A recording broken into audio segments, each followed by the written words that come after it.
Mr. Vice President, Mr. Speaker, members of the Senate and the House of Representatives of the United States.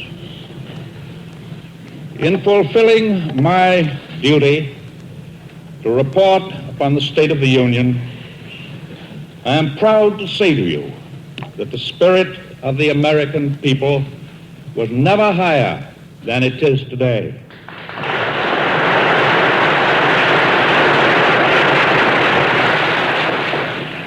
The Union was never more closely knit together, and this country was never more deeply determined to face the solemn tasks before it. The response of the American people has been instantaneous, and it will be sustained until our security is assured.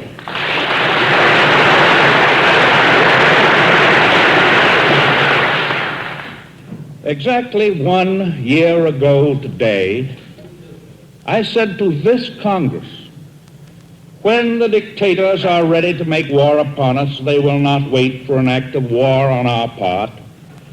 They, not we, will choose the time and the place and the method of their attack. We now know their choice of the time: a peaceful Sunday morning, December 7th, 1941. We know their choice of the place: an outpost, an American outpost in the Pacific. We know their choice of the method of Hitler himself. Japan's scheme of conquest goes back half a century. It was not merely a policy of seeking living room. It was a plan which included the subjugation of all the peoples in the Far East and in the islands of the Pacific, and the domination of that ocean by Japanese military and naval control of the western coasts of North, Central, and South America. The development of this ambitious conspiracy was marked by the war against China in 1894, the subsequent occupation of Korea, the war against Russia in 1904, the illegal fortification of the mandated Pacific Islands following 1920, the seizure of Manchuria in 1931, and the invasion of China in 1937. A similar policy of criminal conquest was adopted by Italy. The fascists first revealed their imperial designs in Libya and Tripoli. In 1935, they seized Abyssinia. Their goal was the domination of all North Africa, Egypt, parts of France, and the entire Mediterranean world. But the dreams of empire of the Japanese and fascist leaders was modest in comparison with the gargantuan aspirations of Hitler and his Nazis. Even before they came to power in 1933, their plans for that conquest had been drawn. They provided for ultimate domination, not of any one section of the world, but of the whole earth and all the oceans on it. When Hitler organized his Berlin-Rome-Tokyo alliance, all these plans of conquest became a single plan.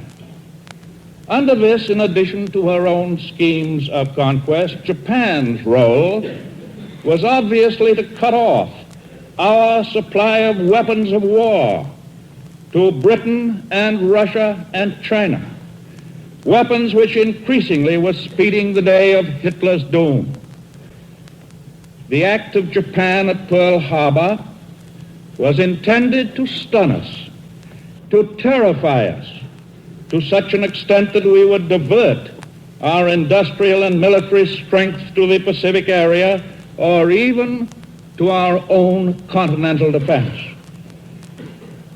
The plan has failed in its purpose.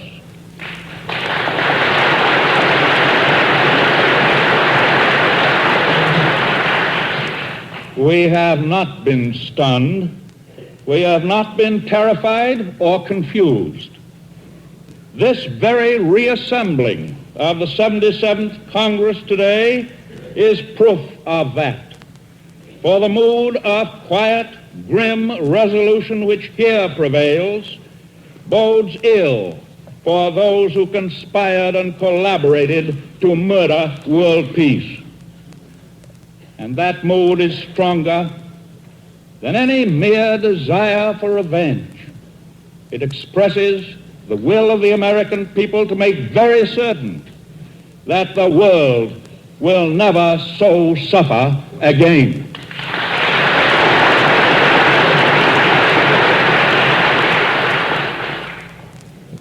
Admittedly, we have been faced with hard choices. It was bitter, for example, not to be able to relieve the heroic and historic defenders of Wake Island. It was bitter for us not to be able to land 1 million men in 1,000 ships in the Philippine Islands. But this adds only to our determination to see to it that the stars and stripes will fly again over Wake and Guam.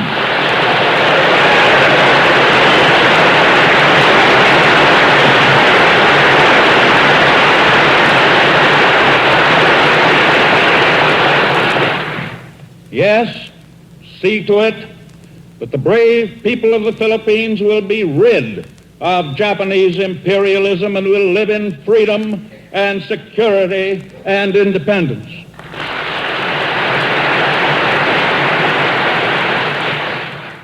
Powerful and offensive actions must and will be taken in proper time. The consolidation of the United Nations total war effort against our common enemies is being achieved. That was and is the purpose of conferences which have been held during the past 2 weeks in Washington and Moscow and Chongqing. That is the primary objective of the Declaration of Solidarity signed in Washington on January 1st, 1942 by 26 nations against the Axis power.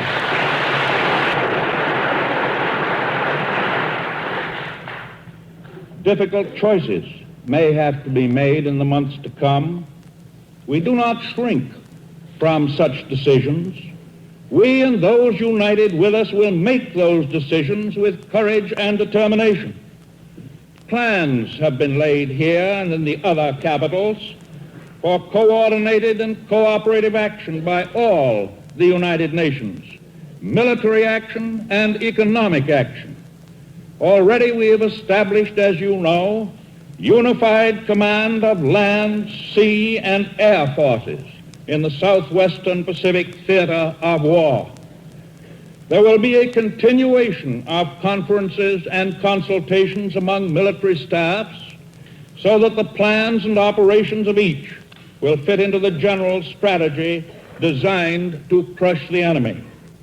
We shall not fight isolated wars, each nation going its own way. These 26 nations are united not in spirit and determination alone, but in the broad conduct of the war in all its phases. For the first time since the Japanese and the fascists and the Nazis started along their blood-stained course of conquest, they now face the fact that superior forces are assembling against them. Gone forever are the days when the aggressors could attack and destroy their victims one by one. Destroy them without unity of resistance. We of the United Nations will so dispose our forces that we can strike at the common enemy wherever the greatest damage can be done him.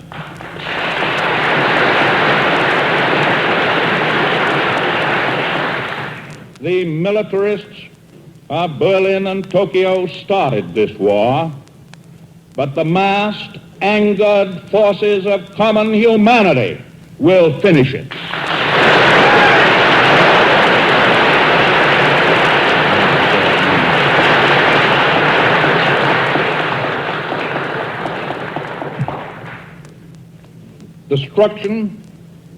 Destruction of the material and spiritual centers of civilization.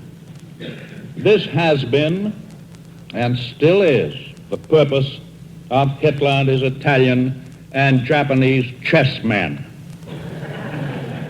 They would wreck the power of the British Commonwealth and of Russia and of China and of the Netherlands, and then combine all their forces to achieve their ultimate goal, the conquest of the United States. They know that victory for us means victory for freedom.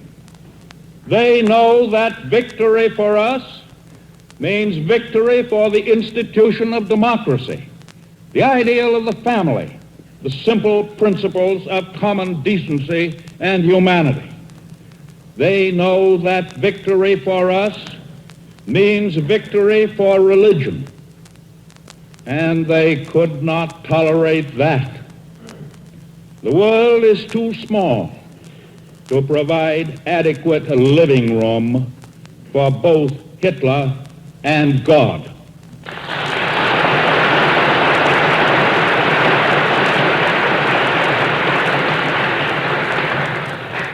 In proof of that, the Nazis have now announced their plan for enforcing their new German pagan religion all over the world, the plan by which the Holy Bible and the cross of mercy would be displaced by Mein Kampf and the swastika and the naked sword. Our own objectives are clear. The objective of smashing the militarism imposed by warlords upon their enslaved peoples. The objective of liberating the subjugated nations.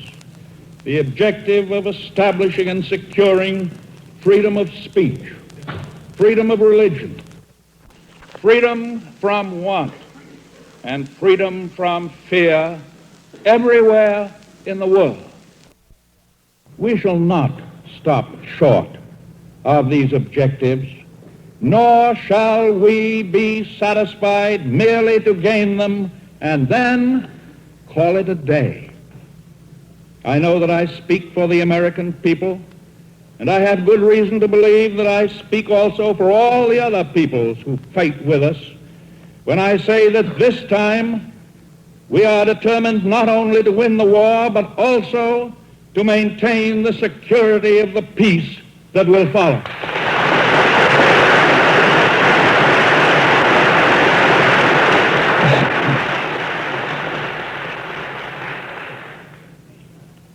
But we know that modern methods of warfare make it a task not only of shooting and fighting, but an even more urgent one of working and producing. Victory requires the actual weapons of war and the means of transporting them to a dozen points of combat. It will not be sufficient for us and the other United Nations to produce a slightly superior supply of munitions to that of Germany and Japan and Italy and the stolen industries in the countries which they have overrun. The superiority of the United Nations in munitions and ships must be overwhelming, so overwhelming that the Axis nations can never hope to catch up with it.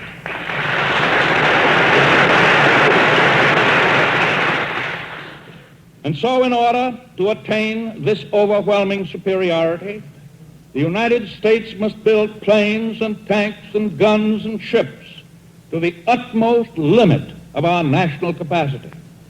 We have the ability and capacity to produce arms, not only for our own forces, but also for the armies, navies, and air forces fighting on our side. And our overwhelming superiority of armament must be adequate to put weapons of war at the proper time into the hands of those men in the conquered nations who stand ready to seize the first opportunity to revolt against their German and Japanese oppressors and against the traitors in their own ranks, known by the already infamous name of Quislings.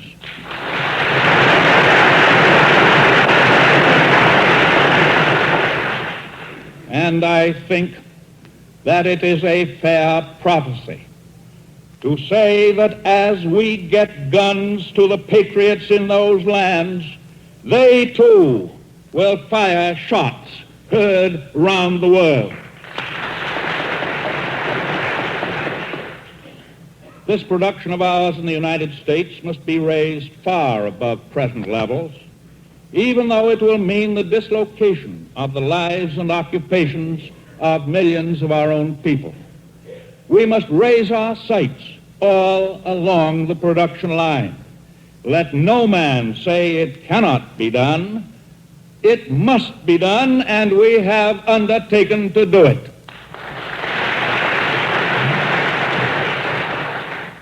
I have just sent a letter of directive to the appropriate departments and agencies of our government, ordering that immediate steps be taken, first, to increase our production rate of airplanes so rapidly that in this year, 1942, we shall produce 60,000 planes, 10,000, by the way, more than the goal that we set a year and a half ago.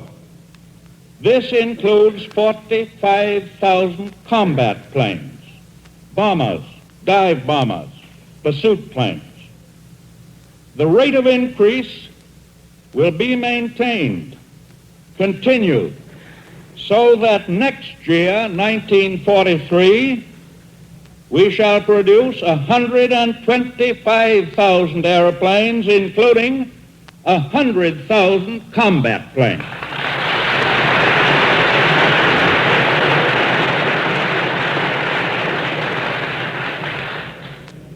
Second, to increase our production rate of tanks so rapidly that in this year, 1942, we shall produce 45,000 tanks, and to continue that increase so that next year, 1943, we shall produce 75,000 tanks. Third, to increase our production rate of anti-aircraft guns so rapidly that in this year, 1942, we shall produce 20,000 of them, and to continue that increase so that next year, 1943, we shall produce 35,000 anti-aircraft guns. And fourth, to increase our production rate of merchant ships so rapidly that in this year, 1942, we shall build 8 million deadweight tons as compared with a 1941 completed production of 1,100,000. And finally, we shall continue that increase so that next year, 1943, we shall build 10 million tons of shipping. These figures, and similar figures for a multitude of other implements of war, will give the Japanese and the Nazis a little idea of just what they accomplished in the attack at Pearl Harbor.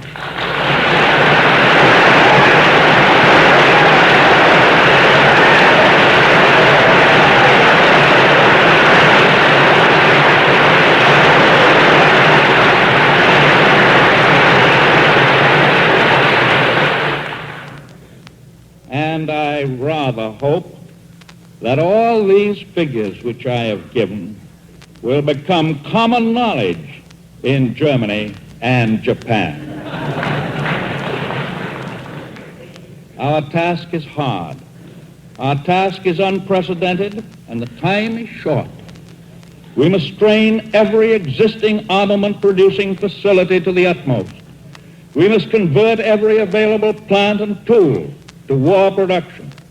That goes all the way from the greatest plants to the smallest, from the huge automobile industry to the village machine shop.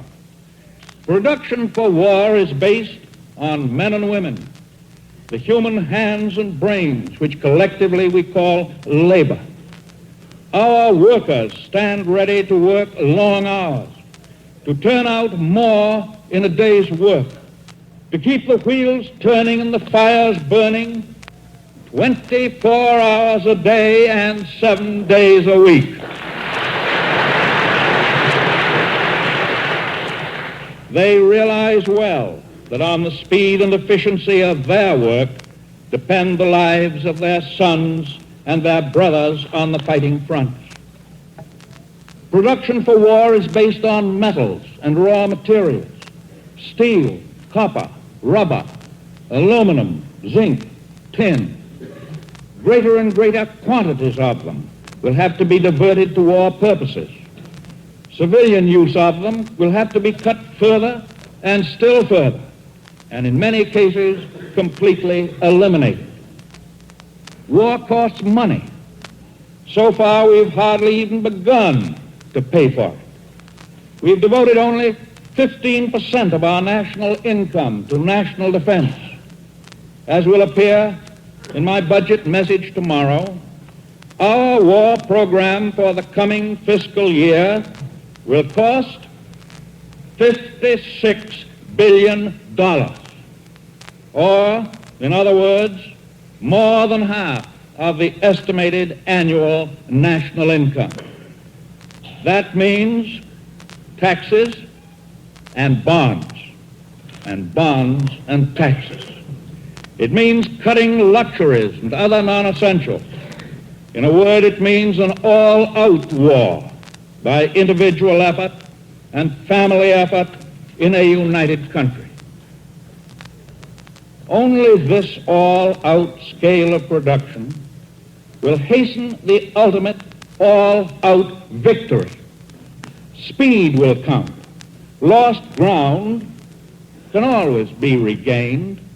Lost time, never. Speed will save lives. Speed will save this nation which is in peril. Speed will save our freedom and our civilization. And slowness, well, it has never been an American characteristic. As the United States goes into its full stride, we must always be on guard against misconceptions, which will arise, some of them naturally, or which will be planted among us by our enemies. We must guard against complacency. We must not underrate the enemy. He is powerful and cunning and cruel and ruthless. He will stop at nothing that gives him a chance to kill and to destroy. He has trained his people to believe that their highest perfection is achieved by waging war. For many years he has prepared for this very conflict, planning and plotting and training and arming and fighting. We have already tasted defeat. We may suffer further setbacks. We must face the fact of a hard war, a long war, a bloody war, a costly war. We must, on the other hand, guard against defeatism. That has been one of the chief weapons of Hitler's propaganda machine, used time and again with deadly results. It will not be used successfully on the American people.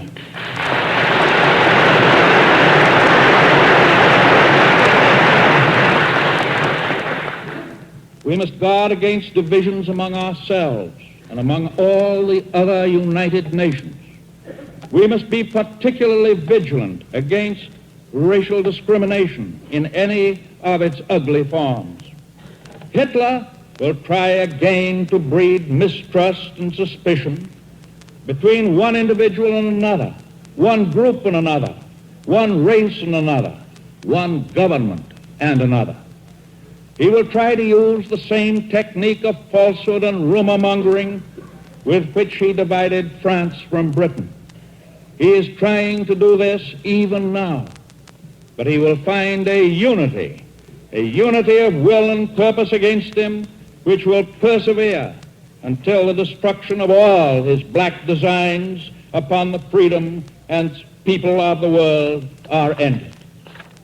We cannot wage this war in a defensive spirit. As our power and our resources are fully mobilized, we shall carry the attack against the enemy. We shall hit him and hit him again wherever and whenever we can reach him.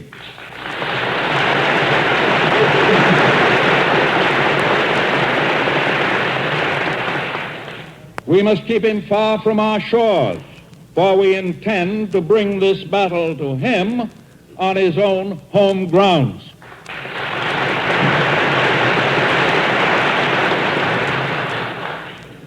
American armed forces must be used at any place in all the world where it seems advisable to engage the forces of the enemy. In some cases, these operations will be defensive in order to protect key positions. In other cases, these operations will be offensive in order to strike at the common enemy with a view to his complete encirclement and eventual total defeat.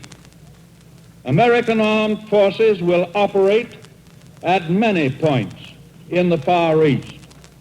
American armed forces will be on all the oceans, helping to guard the essential communications which are vital to the United Nations. American land and air and sea forces will take stations in the British Isles, which constitute an essential fortress in this great world struggle. American armed forces will help to protect this hemisphere and help also to protect bases outside this hemisphere which could be used for an attack on the Americas. If any of our enemies from Europe or from Asia attempt long-range raids by suicide squadrons of bombing planes, they will do so only in the hope of terrorizing our people and disrupting our morale. Our people are not afraid of that. We know that we may have to pay a heavy price for freedom. We will pay this price with a will, whatever the price. It is 1,000 times worth it. No matter what our enemies in their desperation may attempt to do to us, we will say, as the people of London have said, we can take it. And what's more, we can give it back, and we will give it back with compound interest.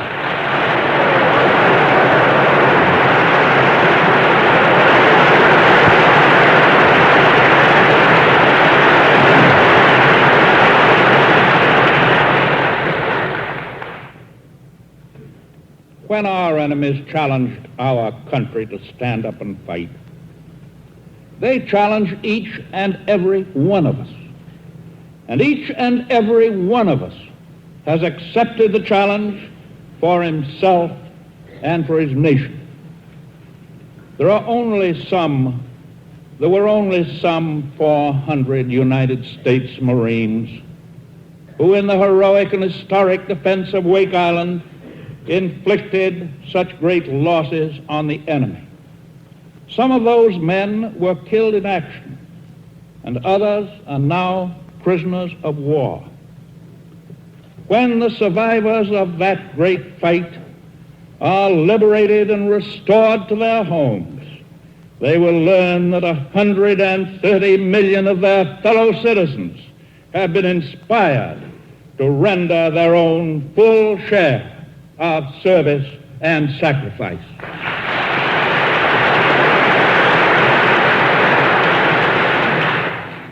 We can well say that our men on the fighting fronts have already proved that Americans today are just as rugged and just as tough as any of the heroes whose exploits we celebrate on the 4th of July.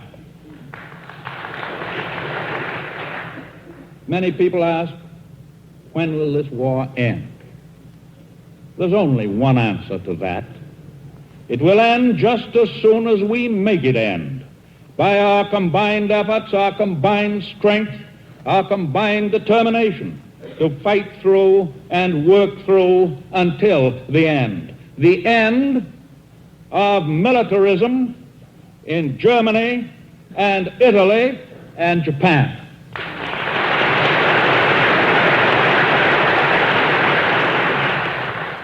Most certainly, we shall not settle for less. That is the spirit in which discussions have been conducted during the visit of the British Prime Minister to Washington. Mr. Churchill and I understand each other, our motives and our purposes. Together, during the past 2 weeks, we have faced squarely the major military and economic problems of this greatest world war. All in our nation have been cheered by Mr. Churchill's visit. We have been deeply stirred by his great message to us. He is welcome in our midst, now and in days to come, and we unite in wishing him a safe return to his home.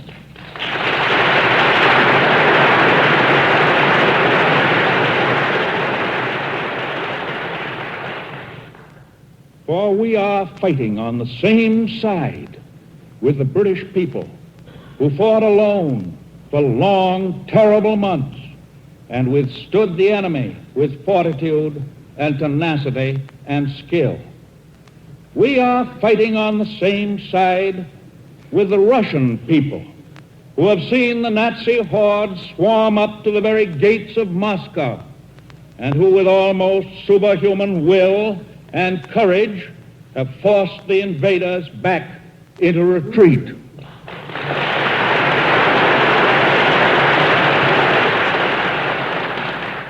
We are fighting on the same side as the brave people of China.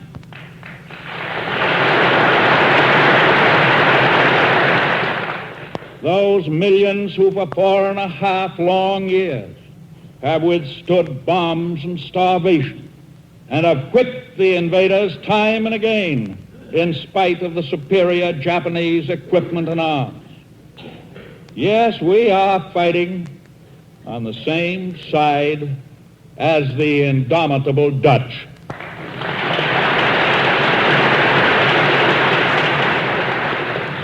We are fighting on the same side as all the other governments in exile, whom Hitler and all his armies and all his Gestapo have not been able to conquer.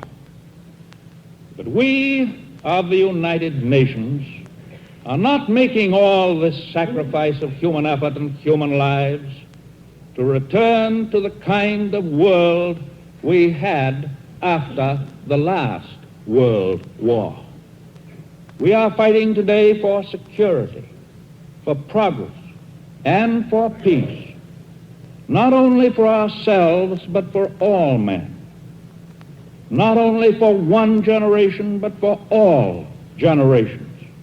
We are fighting to cleanse the world of ancient evils, ancient ills. Our enemies are guided by brutal cynicism, by unholy contempt for the human race.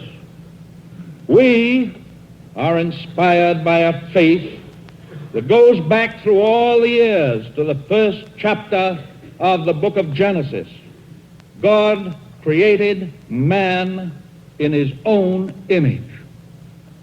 We on our side are striving to be true to that divine heritage.